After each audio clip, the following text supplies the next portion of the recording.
صباح الفل يا جماعة، عاملين ايه؟ يا رب كلكم تكونوا بخير. قلت قبل ما انام كده بقى نتكلم كلمتين عن افتتاح كأس العالم للأندية، وكلمتين عن ماتش الأهلي وإنتر ميامي. أنا أول مرة أعملها كده، إن أنا أخلص حاجة وأطلع أتكلم في وقتها، بس قلت ايه يعني ندردش كده شوية. مبدئيا الماتش النهاردة كان حلو قوي. ماتش كان حلو قوي، ماتش سريع جدا. الأهلي مسك الشوط الأول كله، إنتر ميامي إلى حد ما كان أحسن في الشوط الثاني. الماتش ده كمان من الماتشات اللي فيها تفاصيل كتير قوي، يعني في ماتشات كده بتبدأ تبقى عارف ان ده الريتم وده السيناريو بتاع الماتش مهما حصل خلاص. وفي ماتشات تانية زي بتاع ماتش النهارده بقى، ماتش من الماتشات اللي فيها تفصيلة صغيرة كانت حصلت كان الماتش ده يتقلب. يعني لو في تفصيلة صغيرة زي البيلن او ان امام يكمل الماتش او فرصة من اربع خمس فرص اللي الاهلي ضيعها الشوط الاولاني، كان لو جت كان الماتش ده ممكن يتفتح، كان ممكن الاهلي يكسب اربعة. الماتش ده كان ممكن يخلص 4-0 الاهلي، والشوط الثاني كان ممكن يخلص 3-4-0 لانتر ميامي. فماتش مليان تفاصيل وماتش قوي وسريع جدا. لو اتكلمنا كده في التوتال قبل ما اخش اتكلم في التفاصيل بقى بتاعت الماتش، الاهلي ضيع منه فرصه العمر. انا رايي بقى ان دي اكتر فرصه للاهلي كان ممكن ان هو يعمل بصمه قويه في كاس العالم، لان الفرصه دي مش هتتكرر تاني. طيب خلينا نتكلم كده مبدئيا عن التشكيل. الاهلي بدا بتشكيل الى حد ما متوازن. بدا بالشناوي، اشرف داري، وياسر ابراهيم، كوكا على الشمال، هاني على اليمين، في النص 2 6 حمدي فتحي ومروان عطيه. وانا طبعا مقدر جدا ان انت ماتش زي ده هتلعب ب 2 6، مش عشان الفرقه اللي بتلعبها قويه، انتر ميامي ضعيف جدا بالمناسبه، يعني عشان دي حاجه كنت لازم اصلا اقولها في الاول، ان انتر ميامي فرقه اقل. انا بالنسبه لي كنت عارف ان هو ضعيف، يعني انا مبدئيا كده من وقت القرعه انا عارف الفرقه دي ضعيفه، بس انا ما تخيلتش انها ضعيفه كده. تمام. فانت طبعا لعبت ب 2 6 مش عشان هي فرقه قويه، عشان هم عندهم ميسي. وانا مقدر جدا ان انت فضلت الماتش كله بتلعب بال 2 6 علشان ميسي. طيب قدامهم طبعا بن رمضان وامام عاشور وتريزيجيه على الشمال، وقدام وسام.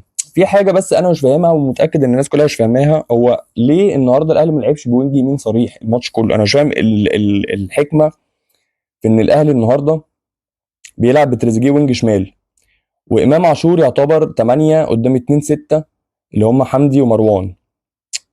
طب وبن رمضان برضو انا مش فاهم، هو بن رمضان وامام عاشور بيلعبوا تمانيتين، يعني ستتين وتمانيتين، وتريزيجيه شمال ووسام مهاجم. طب انا مش فاهم ليه النهارده ما كانش فيه وينج يمين. حتى زيزو اللي هو نازل بقى على عدلته بتاعته وينج يمين بقى صريح برضو كان في نص الملعب.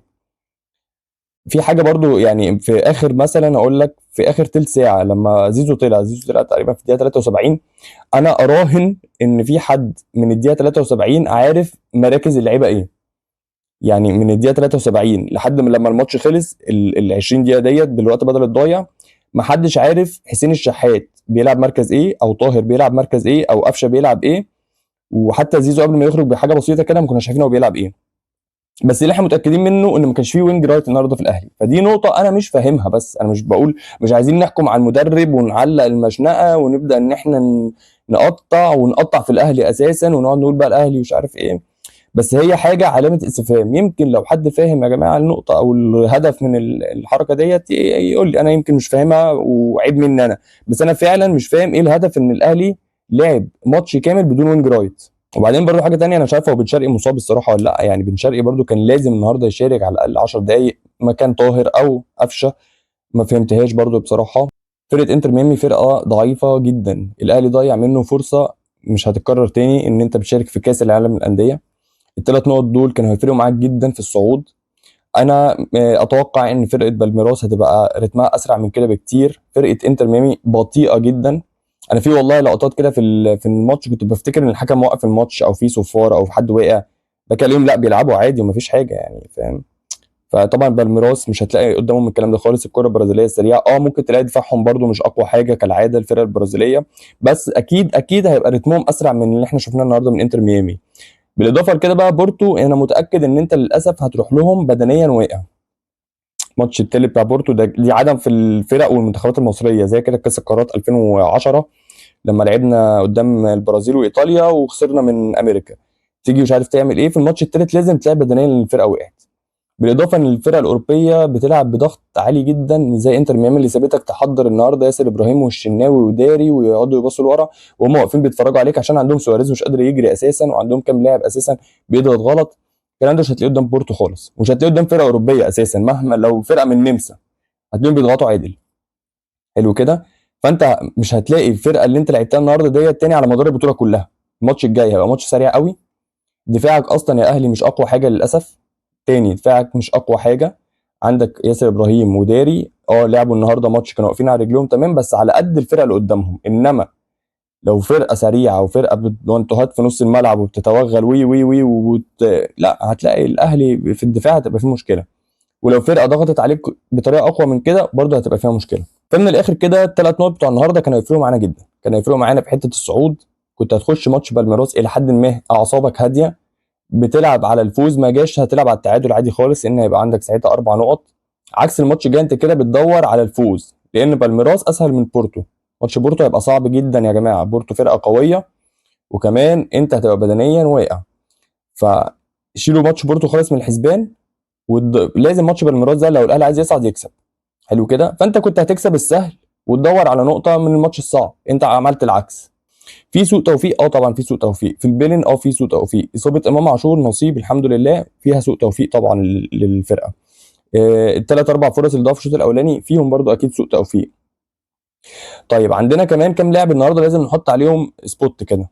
النهارده عندنا الشناوي اللي عمل ماتش من اقوى ماتشات عمره. انا بالنسبه لي الشناوي من ماتش اوروجواي مع المنتخب المصري في كاس العالم 2018 ما شفتش ماتش اعلى من دوت للشناوي غير النهارده. النهارده الشناوي عمل ماتش تاريخي، شال 4 اجوان محققه في الشوط الثاني. في 2 كورنر، واحد اللي مضروب في الارض ده ابدع فيها الشناوي، وفي واحده تانية خبطت في راسه وخرجت بس هو طالع صح ومقفل صح.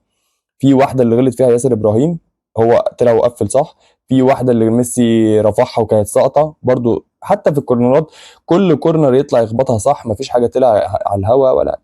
بصراحه الشناوي النهارده عمل ماتش للتاريخ، وانا شايف ان هو رقم واحد في الفرقه النهارده مع مروان عطيه. مروان عطيه اللي عمل برضو الى حد ما بلوك على ميسي. احنا بنتكلم على ميسي يا جماعه يعني برضو عايزين ايه يعني. كبر، بيلعب في الدوري الامريكي كل حاجه، انما بصراحه الراجل يعني لو معاه 2 3 حلوين في الفرقه كان زمان انتر ميامي دي على فكره فرقه قويه جدا. وميسي الناس اللي حواليه مش مساعدينه لانها فرقه ضعيفه جدا، مفيش غير بوسكيتس لحد ما اللي بيلعب على الواقف برضو يعني مش احسن حاجه يعني. لكن مروان عطيه بصراحه عمل برضو ماتش كبير قوي. ووسام اللي برضو بسرعته، ويعني هو بس حته ان ضيع اجوان دي اللي كانت سخيفه شويه، انما وسام بصراحه بسرعته ومهارته ان هو يقدر يسبق اي مدافع. في كوره شالها من على خط الجون الاهلي. فشايف ان وسام برضو من اللعيبه اللي عملت ماتش حلو قوي. ياسر ابراهيم باستثناء الغلطه، ومش عارف ليه ياسر بصراحه ساعات كده بيتبرجل برجله ما بفهمهاش يعني. دي مش عشان النهارده والله، بس هو عامه ياسر ابراهيم في الحته دي يعني. ياسر ابراهيم قوي، عنده الجرينتا والروح وبيلعب باصرار، بيعرف يحجز على الكوره قدام اي اتخن تخين. ياسر ابراهيم مدافع محترم جدا، بس في حته برجله كده وفجاه كده بتقلب الدنيا عشوائيه، ما اعرفش ليه مع ياسر ابراهيم، مش اول مره تتكرر يعني. برضو كنا هنلبس جول النهارده 100% محقق بسبب ياسر ابراهيم.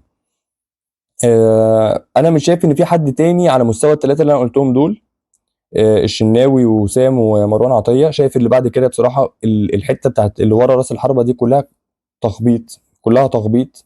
مع احترامي لكل اللعب النهارده، النهارده الاهلي لعب حوالي 5 او 6 في المركز دوت، ما شفتش واحد اللي هو يمسك الكوره ويرقص، ومفيش اسطى او معلم في الحته دي خالص. كله قاعد بيجري وبيباصي وبيرفع بطريقه عشوائيه، ما شفتش منها اي ابداع خالص. مش عايزين برضو ان احنا نستعجل على الحكم على المدرب، ولا ان احنا نستعجل على الحكم على اللعيبه، ولا ان احنا كل اللي انا عايز اوصله بس واقوله ان انا باختصار عشان نلم كده الفيديو. انا ما فهمتش ليه الاهلي لحد دلوقتي ما لعبش بوينج رايت. تغيير زيزو برضو ما فهمتهاش قوي الصراحه، يعني انت خلاص منزله في الدقيقه 13 فسيبه يكمل، ما هو اكيد اللي نازل ده مش هيبقى احسن من زيزو يعني. عندك الحته بتاعت الفرص لازم تتكلم فيها، لازم تتكلم فيها مع اللعيبه كلها.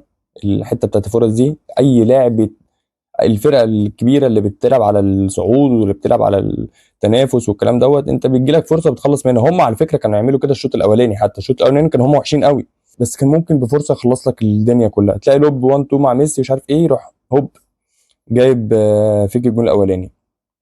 فانت فرقه المفروض فرقه كبيره، انت المفروض تستغل اي فرصه. ضيعت واحده تحط الثانيه، لا انت ضيعت الثالثه والرابعه والبيلن وضيعت كل حاجه النهارده منك في الشوط الاولاني.